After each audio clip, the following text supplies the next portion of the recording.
ಶೇಕಡ ಒಂದು 80% ಹೆಣ್ಮಕ್ಳಿದ್ದಾರೆ ಸರ್.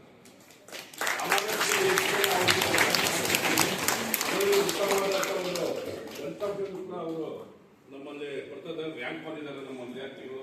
ಮತ್ತು ಕ್ರೀಡೆ ಆಗ್ಬೋದು, ಸಾಂಸ್ಕೃತಿಕವಾಗಿ ಯಾವುದೇ ವಿಚಾರದಲ್ಲಿ ಅವರು ನಮ್ಮ ವಿದ್ಯಾರ್ಥಿಗಳು ಬಹಳ ಒಂದು ಹೆಚ್ಚಿನ ರೀತಿಯಲ್ಲಿ ತಿಳ್ಕೊಂಡು ಅವರು ನಮ್ಮ ಅಭಿವೃದ್ಧಿ ಪಥದಲ್ಲಿ ನಡೀತಾ ಇದ್ದಾರೆ. ನಮ್ಮ ಯಾವುದೇ ಮುಂದೆ ಸಹ ಅವರೆಲ್ಲ ಹೆಚ್ಚಿನ ರೀತಿಯಲ್ಲಿ ತರಬೇತಿ ಕೊಡ್ತಾ ಇದ್ದಾರೆ. ಪಾಠ ಜೊತೆ ಪಠ್ಯೇತರವಾಗಿದ್ದು, ಹಾಗಾಗಿ ನಮ್ಮ ವಿದ್ಯಾರ್ಥಿಗಳು ಬಹಳ ಒಂದು ಇವತ್ತಿನ ಒಂದು ಇದರಲ್ಲಿ ಇನ್ನೂ ಹಲವಾರು ವಿಶೇಷ ತರಬೇತಿ ಮತ್ತು ಸಾಂಸ್ಕೃತಿಕ ಕಾರ್ಯಕ್ರಮಗಳು ಮತ್ತು ಬೇರೆ ಬೇರೆ ಗೇಮ್ಸ್ ಸಹ ಅವ್ರಿಗೆ ಇವತ್ತು ನಾವು ಹಮ್ಮಿಕೊಂಡಿದ್ದೇವೆ.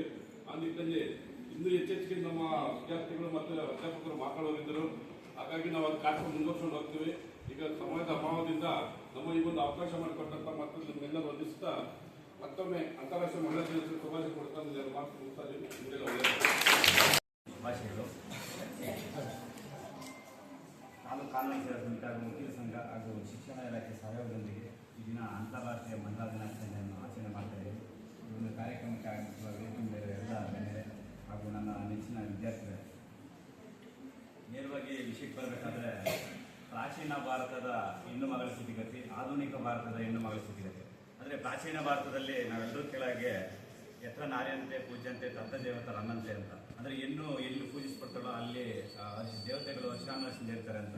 ಇದು ಸ್ವಭಾವತಃ ಇದ್ದಂಥ ಒಂದು ಸಂಸ್ಕೃತದ ಒಂದು ಪದ.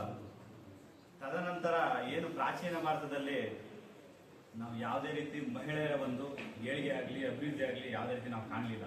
ಯಾಕಂದರೆ ಹೆಣ್ಣಿಗೆ ವಿದ್ಯಾಭ್ಯಾಸದಕ್ಕಿರಲಿಲ್ಲ, ಹೆಣ್ಣಿಗೆ ಉದ್ಯೋಗದ ಒಂದು ಹಕ್ಕಿರಲಿಲ್ಲ, ಅದೇ ರೀತಿ ಒಂದು ಸ್ವಾವಲಂಬನೆ ಆಗೋ ಒಂದು ಹಕ್ಕಿರಲಿಲ್ಲ. ಕೇವಲ ಹೆಣ್ಣು ನಾಲ್ಕು ಗೋಡೆಗಳ ಮಧ್ಯೆ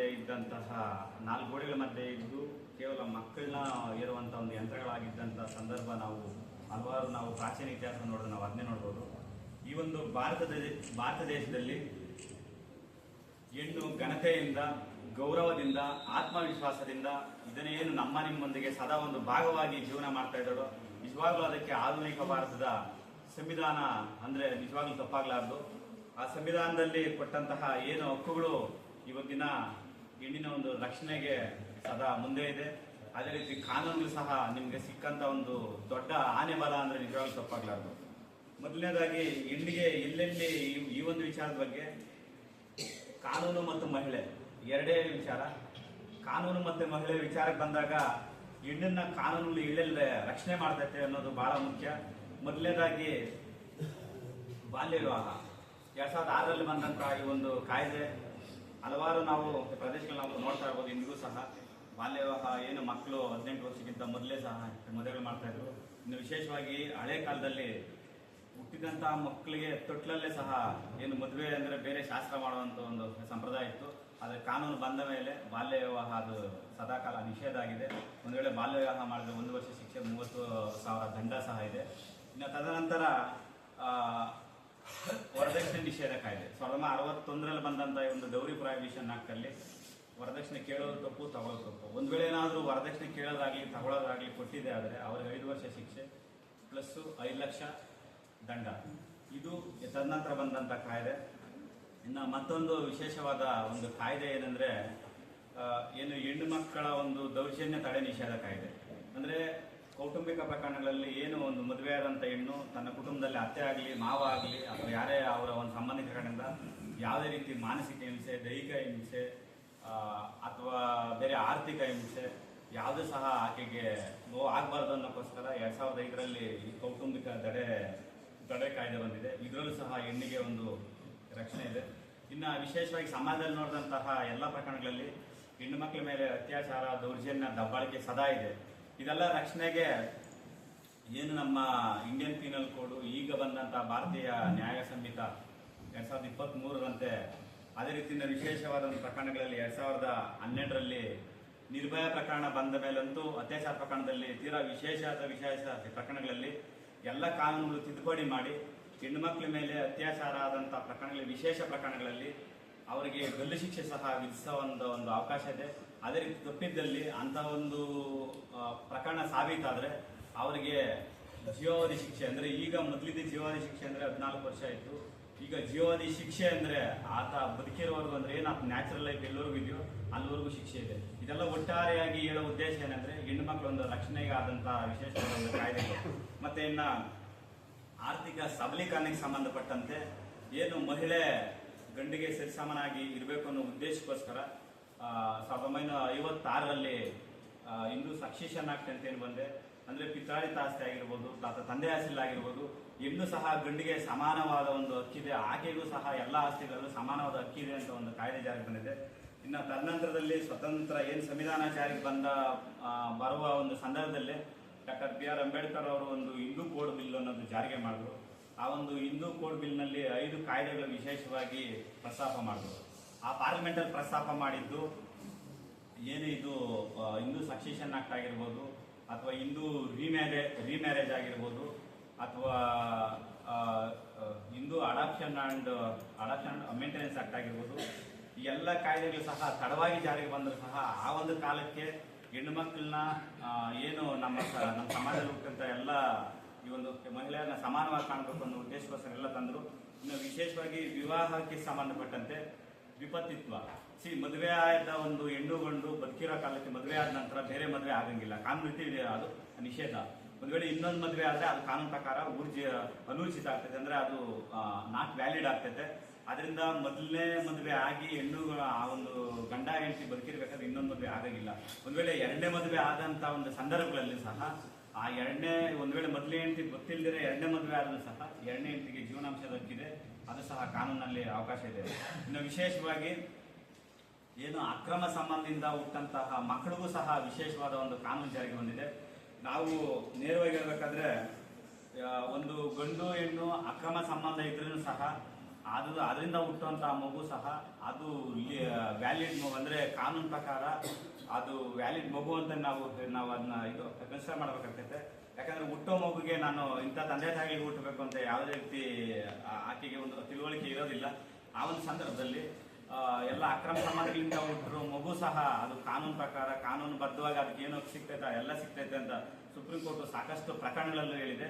ಅದೇ ತರ ಗಂಡನಿಂದ ಏನು ಹತ್ಯೆಸಲ್ಪಟ್ಟ ಹೆಣ್ಣಿಗೂ ಸಹ ಕಾನೂನು ಪ್ರಕಾರ ಜೀವನಾಂಶ ಸದಾ ಇರ್ತೈತೆ. ಒಟ್ಟಾರೆಯಾಗಿ ಕಾನೂನುಗಳು ಜಾರಿಗೆ ಬಂದು ಸಹ ಎಲ್ಲ ನಿಮ್ಮೆಲ್ಲರ ಒಂದು ರಕ್ಷಣೆಗೆ. ಈ ಒಂದು ಸಮಾಜದಲ್ಲಿ ಹೆಣ್ಣಿಗೆ ಬಹಳ ಶೋಷಣೆ ಆಗ್ತಾ ಇದೆ, ಎಲ್ಲ ತೊಂದರೆ ಆಗ್ತಾ ಇದೆ.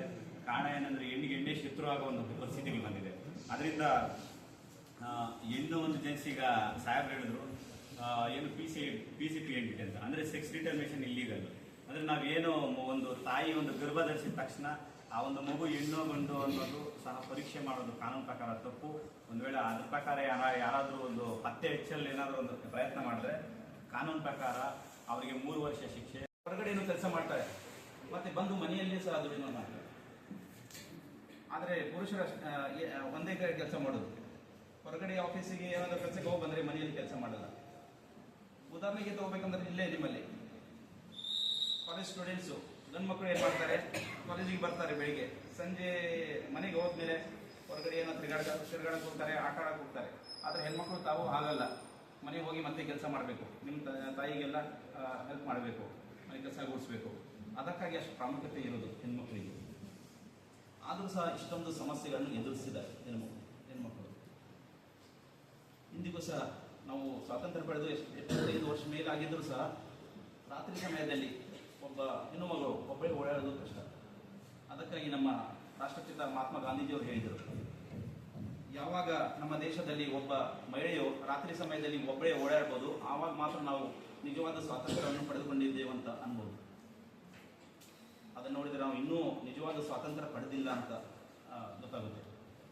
ಸಾಕಷ್ಟು ಕಾನೂನುಗಳಿವೆ. ಹೆಣ್ಮಕ್ಳು ಸಮಾನರು ಪುರುಷರಿಗೆ, ಮಹಿಳೆಯರು ಸಮಾನರು ಪುರುಷರಿಗೆ, ಅವರಿಗೆಲ್ಲ ಸಮಾನವಾದ ಹಕ್ಕುಗಳಿವೆ, ಕರ್ತವ್ಯಗಳಿದೆ ಅಂತ. ಆದರೆ ಅದು ಅಮಲ್ ಜಾರಿಯಲ್ಲಿ ತರುವುದು ತುಂಬ ಅಪರೂಪ. ಗಂಡ್ಮಕ್ಳು ತುಂಬ ಹೇಳ್ತಾರೆ ಹೆಣ್ಮಕ್ಳು ತುಂಬ ಸಮಾನಗಳು ಅಂತ ಹೇಳಿ, ಆದರೆ ಸಮಾನತೆ ಕೊಡುವ ಸಮಯದಲ್ಲಿ ಹಿಂದಾಗ್ತಾರೆ. ಹೆಣ್ಮಕ್ಳು ಈಗಾಗಲೂ ನಾವು ನೋಡ್ಬೋದು, ಒಳ್ಳೆ ಮಾರ್ಕ್ಸ್ ತಗೊಂಡು ಪಾಸ್ ಆಗ್ತಾರೆ ಸ್ಕೂಲ್ ಲೆವೆಲಲ್ಲಿ ಎಲ್ಲ. ಆದರೆ ಮುಂದೆ ಹೈಯರ್ ಎಜುಕೇಷನ್ ಹೋಗೋದು ತುಂಬ ಕಡಿಮೆ. ಅದರಲ್ಲೂ ನೌಕರಿ ಮಾಡೋದು ಇನ್ನೂ ತುಂಬ ಕಡಿಮೆ, ಕೆಲವೊಂದು ಜನ ಮಾತ್ರ ಮಾಡ್ತಾರೆ. ಅಲ್ಲೇ ತಾರತಮ್ಯ ನಡೆಯುತ್ತೆ. ಹೆಣ್ಮಕ್ಳಿಗೆ ಒಳ್ಳೆ ಶಿಕ್ಷಣ ಕೊಡಿಸೋದು ಅಷ್ಟೇ. ನಮ್ಮ ಹೆಣ್ಣುಮಕ್ಕಳು ಇನ್ನೂ ಸಮಸ್ಯೆ ಎದುರಿಸ್ತಾರೆ. ಅಂದರೆ ಒಂದು ಕೆಲಸಕ್ಕೆ ನೌಕರಿಗೆ ಹೋದರೂ ಅಲ್ಲಿಯೂ ಕಿರುಕುಳ, ಅಲ್ಲಿಯೂ ಸಮಸ್ಯೆ, ಬೇರೆ ಬೇರೆ ರೀತಿಯಿಂದ ಅವ್ರಿಗೆ ಅವಮಾನ ಮಾಡುವುದು ನಡೀತಾ ಇದೆ. ಅಷ್ಟೇ ಅಷ್ಟಕ್ಕೆ ಮುಗಿಯಲ್ಲ ಹೆಣ್ಣು ಮಕ್ಕಳ ಸಮಸ್ಯೆಗಳು. ಮದುವೆ ಆದ ನಂತರ ಗಂಡ ಒಳ್ಳೆಯವನಿದ್ರೆ ಒಳ್ಳೆಯದು, ಎಲ್ಲ ಸರಿ ಇರುತ್ತೆ, ಇಲ್ಲಾಂದರೆ ಅಲ್ಲಿಯೂ ಸಮಸ್ಯೆಗಳು. ಹಾಗಾಗಿ ಈ ಸಮಸ್ಯೆಗಳು ಹೆಣ್ಮಕ್ಳಿಗೆ ಯಾವಾಗಲೂ ಮುಗಿಯಲ್ಲ, ಯಾವಾಗಲೂ ಇದ್ದೇ ಇರೋದು. ಅದಕ್ಕಾಗಿ ನಾವೇನು ಮಾಡಬೇಕು, ಇಂಥ ಕಾರ್ಯಕ್ರಮಗಳ ಮೂಲಕ ಪುರುಷರಲ್ಲಿ, ಮುಖ್ಯವಾಗಿ ಪುರುಷರಲ್ಲಿ ಹೆಣ್ಣುಮಕ್ಕಳ ಪ್ರಾಮುಖ್ಯತೆ ಬಗ್ಗೆ ಅರಿವು ಮೂಡಿಸಬೇಕು. ಹೆಣ್ಣುಮಕ್ಕಳಿಗೆ ಇರುವ ಹಕ್ಕುಗಳ ಬಗ್ಗೆ ಅವರಲ್ಲಿ ಅರಿವು ಮೂಡಿಸಬೇಕು. ಅದಕ್ಕಿಂತ ಹೆಚ್ಚಾಗಿ ಹೆಣ್ಣುಮಕ್ಕಳಲ್ಲಿ ಅವರಿಗಿರೋ ಹಕ್ಕುಗಳ ಬಗ್ಗೆ ಅವರಲ್ಲಿ ಅರಿವು ಮೂಡಿಸಬೇಕು. ನೀವೆಲ್ಲ ತಿಳ್ಕೋಬೇಕು, ನೀವು ಪುರುಷರಿಗೆ ಸಮಾನರು, ಅವರಿಗೆ ಕಡಿಮೆ ಅಲ್ಲ, ಹೆಚ್ಚು ಅಲ್ಲ, ಸಮಾನರು. ನೀವು ಮುಂದೆ ಬಂದರೆ ಮಾತ್ರ ಒಂದು ದೇಶ ಮುಂದುವರಿಯುತ್ತೆ. ಅದಕ್ಕಾಗಿ ಒಬ್ಬರು ಮಿಚೆಲ್ ಒಬಾಮಾ, ಬರಾಕ್ ಒಬಾಮಾ ಅವರ ಹೆಂಡತಿ ಅವ್ರು ಹೇಳಿದರು, ಹೆಣ್ಣು ಮಕ್ಕಳು ವಿದ್ಯಾವಂತರು ಆದರೆ ಮಾತ್ರ ಒಂದು ದೇಶ ಅಭಿವೃದ್ಧಿಗೊಳ್ಳುತ್ತದೆ ಮತ್ತು ಬಲಿಷ್ಠ ಆಗುತ್ತದೆ. ನಮ್ಮ ಸ್ವಾಮಿ ವಿವೇಕಾನಂದರು ಅವರು ಹೇಳಿದರು, ಎಲ್ಲಿ ಹೆಣ್ಣು ಮಕ್ಕಳಿಗೆ ಗೌರವ ಇರಲ್ಲ, ಎಲ್ಲಿ ಮಕ್ಕಳು ಉದ್ಧಾರ ಆಗಲ್ಲ, ಆ ಸಮಾಜ ಯಾವತ್ತೂ ಉದ್ಧಾರ ಆಗಲ್ಲ ಅಂತ ಹೇಳ್ತಾರೆ. ಜೊತೆಗೆ ನಮ್ಮ ಡಾಕ್ಟರ್ ಅಂಬೇಡ್ಕರ್ ಅವರು ಒಂದು ಮಾತು ಹೇಳಿದರು. ಏನು ಅಂತಂತಂದರೆ, ಅವರ ಪ್ರಕಾರ ಒಂದು ಸಮಾಜ ಬೆಳವಣಿಗೆ ಆಗಿದೆ, ಒಂದು ಡೆವಲಪ್ ಆಗಿದೆ ಅಂತ ನೋಡಬೇಕಾದ್ರೆ ಅಲ್ಲಿಯ ಹೆಣ್ಣು ಮಕ್ಕಳು, ಮಹಿಳೆಯರು ಎಷ್ಟು ಅಭಿವೃದ್ಧಿ ಹೊಂದಿದ್ದಾರೆ ಅಂತ ನೋಡಬಹುದು. ಅದರಿಂದ ನಾವು ಸಮಾಜದ ಬೆಳವಣಿಗೆ, ಅಭಿವೃದ್ಧಿಯನ್ನು ನಾವು ಅಳೆಯಬೇಕು ಅಂತ ಹೇಳ್ತೀವಿ.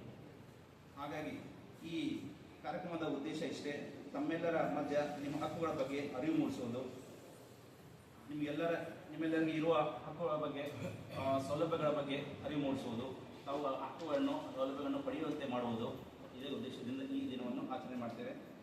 ಹೇಳ್ತಾ ಹೋದರೆ ತುಂಬ ಇದೆ ಹೇಳಲಿಕ್ಕೆ, ತುಂಬ ನಾನು ರೆಡಿಯಾಗಿ ಬಂದಿದ್ದೆ, ಅದರ ಸಮಯದ ಕೊರತೆಯಿಂದ, ಯಾಕಂದರೆ ಬೇರೆ ಕೆಲಸ ಇದೆ ಕೋರ್ಟಲ್ಲಿ ಅಂತ ಹೋಗಬೇಕಾಗಿದೆ. ತಾವೆಲ್ಲ ಒಂದೇ ತಿಳ್ಕೋಬೇಕು, ನೀವು ನೀವು ಸ್ವಾವಲಂಬಿ ಆಗಬೇಕು, ನಿಮ್ಮ ಕಾಲ ಮೇಲೆ ನೀವು ನಿಂತ್ಕೋಬೇಕು. ಅದಕ್ಕೆ ನಮಗೆ ಬೇಕಾಗಿರೋದು ಏನೋ, ಮುಖ್ಯವಾಗಿ ಶಿಕ್ಷಣ ನೀವು ಪಡ್ಕೊಂಡ್ರೆ ಏನೆಲ್ಲ ಎದುರಿಸ್ಬೋದು, ಸಮಸ್ಯೆಗಳನ್ನು ಎದುರಿಸ್ಬೋದು. ನಾವು ಶಿಕ್ಷಣ ಪಡೆಯೋದು ಯಾಕಂತಂದರೆ ಪುರುಷರ ಪತನಕ್ಕಾಗಿ ಅಲ್ಲ, ಅವ್ರು ಸೋಲಿಸ್ಬೇಕಂತಿಲ್ಲ, ಅನ್ಯಾಯದ ವಿರುದ್ಧ ಹೋರಾಡಲು. ಶಿಕ್ಷಣ ಪಡ್ಕೊಂಡ್ರೆ ಅನ್ಯಾಯ ಏನು, ನ್ಯಾಯ ಏನೋ ಗೊತ್ತಾಗುತ್ತೆ, ಅದರ ವಿರುದ್ಧ ನೀವು ಧ್ವನಿ ಎತ್ತಬಹುದು. ಹಾಗಾಗಿ ನೀವು ಶಿಕ್ಷಣ ಪಡ್ಕೊಂಡು ನೀವೊಂದು ಇಂಡಿಪೆಂಡೆಂಟ್ ಆಗಬೇಕಂತ ಎಲ್ಲರಿಗೂ ಹೇಳ್ತಾ, ಈ ಸಂದರ್ಭದಲ್ಲಿ ಮಾತನಾಡಲಿಕ್ಕೆ ನನಗೆ ಅವಕಾಶ ಮಾಡಿಕೊಟ್ಟಿದ್ದಕ್ಕಾಗಿ ಎಲ್ಲಿ ವಂದಿಸುತ್ತಾ ನಾನು ಮಾತು ಮುಗಿಸ್ತೀನಿ.